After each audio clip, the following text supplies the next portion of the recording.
Não nos esqueçamos das almas do purgatório. Amanhã poderá ser a nossa vez e nós vamos precisar de orações. Olá, amigos e amigas da Associação Regina Filho, meu nome é Dair Gutierrez e esse é o nosso programa Padre Pio. Hoje eu tenho um texto muito bonito, sempre a gente tem que falar das almas do purgatório. O Padre Pio era extremamente devoto às almas do purgatório, né? Rezava muito por elas, era muito procurado por elas, né? E nós devemos imitá-lo em tudo, inclusive nisso, rezar sempre pelas almas do purgatório. Eu, graças a Deus, comecei a lembrar, depois do Padre Pio me lembrar, eu passei a rezar mais pelas almas do purgatório. Isso é uma coisa que me faz muito bem. E eu tenho um texto aqui muito bonito, do Padre Pio e as Almas do Purgatório, escrito pelo Padre Alessio Parente. Esse livro aqui eu comprei lá em San Giovanni Rotondo, porque eu não encontrei esse livro aqui no Brasil. Bom, durante os primeiros anos no convento de San Giovanni Rotondo, Padre Pio era responsável pelos jovens seminaristas. Que coisa boa, hein? Conversando com um padre que eu conheci em San Giovanni Rotondo, ele me disse uma coisa muito verdadeira, que antigamente os seminaristas, quando entravam para fazer o noviciado no convento, eles eram muito formados no sentido de que morria o homem velho e nascia um homem novo. O homem velho era aquele homem que, como o Padre Pio, que chamava Francesco Forgione, e que depois de tomar o hábito passou a chamar Pio de Pietrelcina. Por quê? Por que eles trocavam de nome? Para representar um novo homem que começava. Com muita frequência, falava-lhes sobre as dores e os sofrimentos das almas do purgatório e da nossa obrigação de ajudá-los com as nossas orações, mortificações e, olha outra coisa, oferecimentos das obras boas. Então não são só orações de sacrifício que a gente pode oferecer pelas almas do purgatório, as obras boas também. Se eu estou fazendo esse vídeo agora, no horário avançado, e é uma obra boa, eu estou cansado, eu ofereço pelas almas do purgatório, né? É uma obra boa. Aliás, o Padre Pio disse que, nós já vimos isso num vídeo anterior, num vídeo passado, vocês podem procurar aí no nosso canal Almas do Purgatório, faça uma busca aí que você vai encontrar várias coisas do Padre Pio sobre as almas do purgatório. Mas o Padre Pio dizia que em San Giovanni Rotondo ele via mais almas do purgatório do que gente viva. De tal forma as almas do purgatório procuravam a ele para pedir socorro. Olha que impressionante isso aí, né? Como seria bom que nós também fôssemos assim. Não, ninguém precisa ser procurado por nenhuma alma do purgatório, porque eu sei que muita gente tem até medo, né, de ser, mas que as almas do purgatório saibam que nós podemos oferecer muito para elas, que nós rezamos por elas e continuamente, né? Bom, para animá-los a rezar e oferecer boas obras às almas do purgatório, Padre Pio muitas vezes contava aos seus seminaristas as suas próprias experiências pessoais com as almas dos falecidos, dizendo-lhes que estas almas lhe vinham para pedir orações. Era impressionante mesmo. Tem casos fantásticos que eu não vou repetir aqui, porque está lá no vídeo. Vocês vão assistir no vídeo que fala sobre isso. No final de 1937, Padre Bernardo Dalpicella, provincial nesse tempo, morreu. Como era de costume, todos os sacerdotes da província celebraram 3 missas por sua alma. Olha que bonito, né? Uma noite, perto da hora da morte do Padre Bernardo, Padre Pio acabava de terminar suas orações e estava a ponto de sair do coro para tomar 1 ou 2 horas de descanso. Olha o que o Padre Pio descansava, 1 ou 2 horas. Claro, ele confessava não sei quantas horas, ele rezava a missa às 5 da manhã, ele respondia a todas as cartas que chegavam para ele, que eram milhares de cartas, né? Que hora que esse homem dormia? Ele rezava o ofício junto com os capuchinhos, ele cumpria toda a programação do convento. Que tremendo! Então ele tinha lá 1 ou 2 horas de descanso. Né? Às vezes a gente dorme um pouco menos, fica todo choroso, né? Dormi pouco, estou com a cabeça pesada. Claro que não se deve dormir pouco, né? Mas não precisa também chorar por tão pouco, né?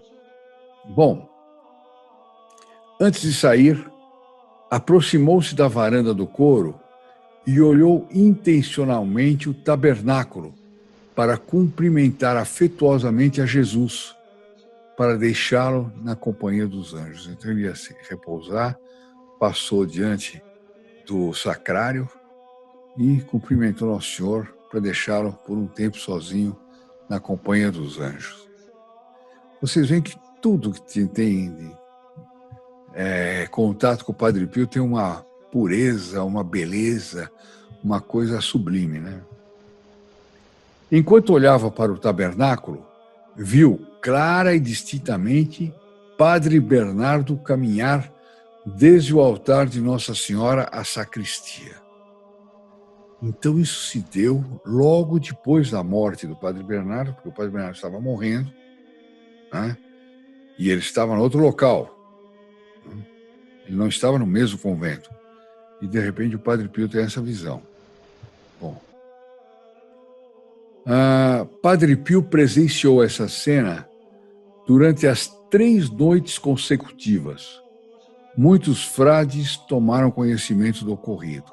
Naquela conversa que eles tinham no final da noite, no final, depois do jantar, etc., ele contava todas essas coisas. Né? Padre Raffaele, companheiro de Padre Pio, comentou, aspas, agora é o Padre Raffaele que vai falar, Padre Bernardo pode ter aparecido ao Padre Pio para agradecer pelas suas orações e para que saibam da necessidade de mais orações a fim de poder sair do purgatório. As almas do purgatório estão em estado de graça. Olha aqui, é óbvio, né? Se elas estão no purgatório é porque não foram para o inferno. Se elas estão no purgatório é porque elas estão em estado de graça. Por isso que se diz as santas almas do purgatório. Né? Mas a gente não lembra disso, é uma coisa tão óbvia, né? Mas quando a gente lê, fala, poxa, é isso mesmo. Sua salvação está assegurada. Elas vão para o céu, de qualquer maneira. A ressurreição de seus corpos à vida eterna é uma realidade, como é a realidade para todos nós, inclusive os que foram condenados. No final do mundo vai ter a ressurreição dos corpos, e aí as almas que forem para o céu vão com seus corpos e para o inferno também com seus corpos. Né? Que feliz certeza para elas, almas do purgatório, saber que elas podiam estar penando ali, etc., mas elas estavam garantidas, elas iam para o céu. Mas para nós, esta alegria pode ter um triste resultado, diminuindo nossa preocupação para com elas. Ou seja, a gente pensa, não, a alma do purgatório está em estado de graça, ela vai salvar mesmo, uma hora ela vai para o céu, etc., etc. Esqueço delas. Né? Elas nem precisam de orações, porque elas estão lá já, estão salvas.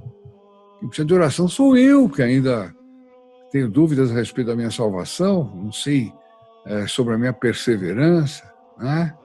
Não é bem assim, não.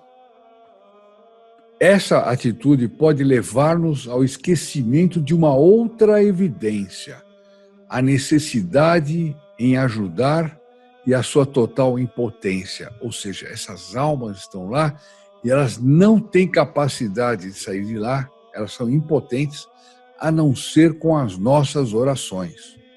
Olha só, e se a gente pensar nisso, a gente pega o terço e começa a rezar pelas almas do purgatório, porque elas estão lá necessitando das nossas orações. Sua possível felicidade ou deleite pode escurecer os conflitos atuais. Quer dizer, a felicidade que elas vão ter pelo fato de elas irem para o céu, né, pode fazer com que escureça para nós o que elas estão sofrendo agora. É provável que percamos de vista o fato de que elas sofrem e está em nosso alcance aliviar e ainda suspender seus tormentos. Quer dizer, nós podemos não só rezar para a alma do purgatório sair do purgatório, mas se for desígnio de Deus que ela fique mais tempo, que sejam aliviados os tormentos dela. Vamos pensar muito nisso, minha gente, é importante. Fazemos parte da comunhão dos santos. Por isso, é a nossa obrigação ajudá-las. Não nos esqueçamos das pobres almas do purgatório em nossas orações diárias, nas missas que participamos, oferecendo o nosso sacrifício. Vocês veem que o Padre Pio tinha um zelo pelas almas do purgatório absolutamente total, né? Total. Possivelmente, algum dia, desde o gozo no céu, essas mesmas almas intercederão perante Deus por nós e pedirão que Ele nos tome a sua companhia. Ou seja, olha só que fantástico, essas almas que nós salvamos, que nós aliviamos, etc., um dia elas vão para o céu. E lá no céu, elas vão interceder por nós. Elas são gratas. Elas sabem, fulano de tal, ele me tirou do purgatório, fulano de tal, me aliviou no purgatório numa hora que estava terrível, etc. Eu tenho que rezar por ele. Então, o que acontece? Elas intercederão perante Deus por nós e pedirão que Deus nos tome a sua companhia, quer dizer, nos leve para junto dele. Considerações essas simples, como aliás, como disse o advogado do diabo no processo de canonização do Padre Pio, que ele só dizia coisas simples, né? Que ele não era um grande doutor da igreja, um grande teólogo. Ele falava coisas quase... Nós vamos ver um dia desses aqui, um indivíduo que dizia que o Padre Pio era... um indivíduo não, era um bispo, acho. Que dizia que o Padre Pio, que ele não ia consultar o Padre Pio, porque o Padre Pio era quase escolar. Né? O que ele dizia era quase para crianças.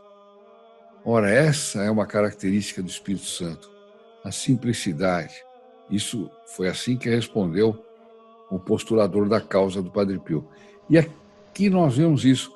Ele está dizendo coisas simples, mas quantos de vocês pensaram nessas coisas assim, desse jeito? Eu não. Mas vendo isso, puxa vida.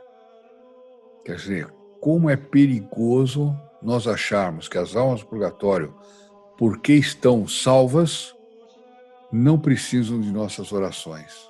É totalmente o contrário. Então, meus amigos, eu espero que com esses ensinamentos maravilhosos do Padre Pio sobre as almas do purgatório, nós não nos esqueçamos das almas do purgatório. Não nos esqueçamos. Rezemos por elas, inclui num dos textos do Rosário uma oração por elas. Lembre-se de rezar por elas durante o dia, durante a noite, na hora que está transitando por algum lugar, sempre pelas almas do purgatório.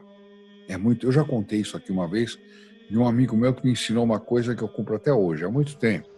Ele rezava pela alma do purgatório que estava mais próxima de sair do purgatório. Era interessante, porque às vezes pode ter uma alma lá que está dependendo de uma Ave Maria para sair, né? Eu adotei esse costume de fazer isso com a minha família. Sempre que nós rezamos pelas almas do purgatório que estão mais próximas de sair do purgatório. Olha só, não é interessante fazer isso? A gente já vai liberando aquelas que estão na portinha da entrada do céu, né? E elas provavelmente vão ser gratas a nós para sempre, pela eternidade, e vão cuidar também da nossa eternidade. Tá aí, meus amigos, mais uma consideração maravilhosa do Padre Pio, que eu deixo aí com vocês. E você que ainda não é filho protegido do Padre Pio já sabe, né? Se antes o filho protegido do Padre Pio ganhava 60 missas por ano, agora terá 72. Não é brincadeira. Não é brincadeira. E fiquemos agora com a Ave Maria, um por todos, todos por um, especialmente pelas almas do purgatório. Se vocês concordarem, vamos oferecer essa Ave Maria pelas almas do purgatório. E a bênção do Santo Padre Pio. Até a próxima. Ave Maria, cheia de graça, O Senhor é convosco. Bendita sois vós entre as mulheres, e bendito é o fruto de vosso ventre, Jesus. Santa Maria, Mãe de Deus, rogai por nós, os pecadores, agora e na hora de nossa morte. Amém. In nome del Padre, del Figliolo e dello Spirito Santo, e così sia. Sia lodato Gesù e Maria, e buonanotte a tutti. Lembre-se, o demônio não quer você como filho protegido do Padre Pio. Ele sente que isso enfraquece sua influência nefasta sobre você e sua família. E para te manter longe do Padre Pio, ele age através de muitas estratégias. Vamos revelar as 4 principais que já detectamos. Primeiro, depois de decidir-se por ser um filho protegido, ele provoca algum tipo de distração que lhe impede de fazer a inscrição naquele momento. Você fecha aquela janela do computador ou do celular e talvez nunca mais volte. Segundo, você deixa para depois, quer estudar melhor e com isso vai protelando. Você perde graças incríveis, como é o caso da missa semanal pelos filhos protegidos do Padre Pio. São mais de 72 missas por ano. Cada semana que você protela é uma missa perdida. Em 2 meses serão 10 e assim por diante. Nesse exemplo, Satanás já ganhou 10 batalhas pela conquista de sua alma. Ele também procura exagerar o valor de sua contribuição e que isso vai lhe fazer falta no dia de amanhã. E que você deve pensar bem, pensar 2 vezes, como se você não pudesse suspendê-la a qualquer momento. Quarta, o demônio lhe engana sugerindo que você já fez muito pelo Padre Pio, afinal, você já assiste e compartilha vídeos, dá likes, reza para o Padre Pio. Para que fazer um esforço a mais e ajudar a salvar muitas almas? Salve a sua alma e pronto, ele lhe sussurra. Como resistir, como ter certezas, como começar logo a receber as graças concedidas aos filhos protegidos do Padre Pio? Peça ao seu anjo da guarda que lhe ajude a enfrentar essas tentações assim que elas aparecerem. Inscreva-se logo no grupo Filhos Protegidos do Padre Pio e testemunhe você mesmo o que acontecerá daí em diante. De segunda a sexta-feira, das 8 às 18 horas, ligue para esse telefone que está aparecendo na tela e surpreenda-se com tudo que vai acontecer durante essa chamada. O Padre Pio lhe convida e espera a sua chamada. Ligue agora, se você ainda não faz parte desse grupo abençoado.